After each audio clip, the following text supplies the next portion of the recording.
آپ صلی اللہ علیہ وآلہ وسلم نے فرمایا،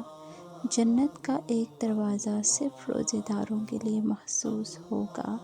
اس سے روزے داروں کے سوا کوئی اور نہیں گزرے گا۔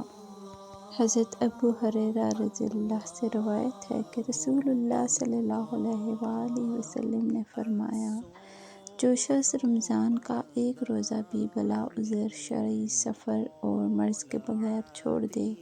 پھر مدت العمر اس کی تلافی کے لیے روزے رکھے، تب بھی ایک روزے کی کمی پوری نہ ہوگی۔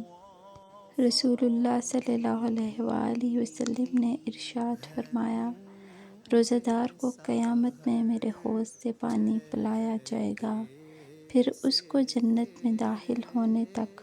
پیاس نہیں لگے گی۔ رسول اللہ صلی اللہ علیہ وآلہ وسلم نے فرمایا، جنت کے 8 دروازے ہیں، ان میں سے ایک دروازے کا نام الریان ہے، اس میں سے صرف روزہ دار ہی داخل ہوں گے۔ نبی اکرم صلی اللہ علیہ وآلہ وسلم نے فرمایا، جس نے روزہ دار کو روزہ افطار کرایا، اسے بھی اتنا ہی اجر ملے گا جتنا روزہ دار کے لیے ہوگا، اور روزہ دار کے اجر میں کچھ بھی کمی نہ ہوگی۔ حدیث نبوی، جس نے ایمان اور اجر کی نیت سے رمضان کے روزے رکھے اور اس کی راتوں میں قیام کیا، اس کے پہلے گناہ معاف کر دیے گئے۔ رسول اللہ صلی اللہ علیہ وآلہ وسلم نے فرمایا، رمضان کی ہر رات اور دن میں اللہ کے یہاں سے جہنم کے قیدی چھوڑے جاتے ہیں، اور ہر مسلمان کے لیے شب و روز میں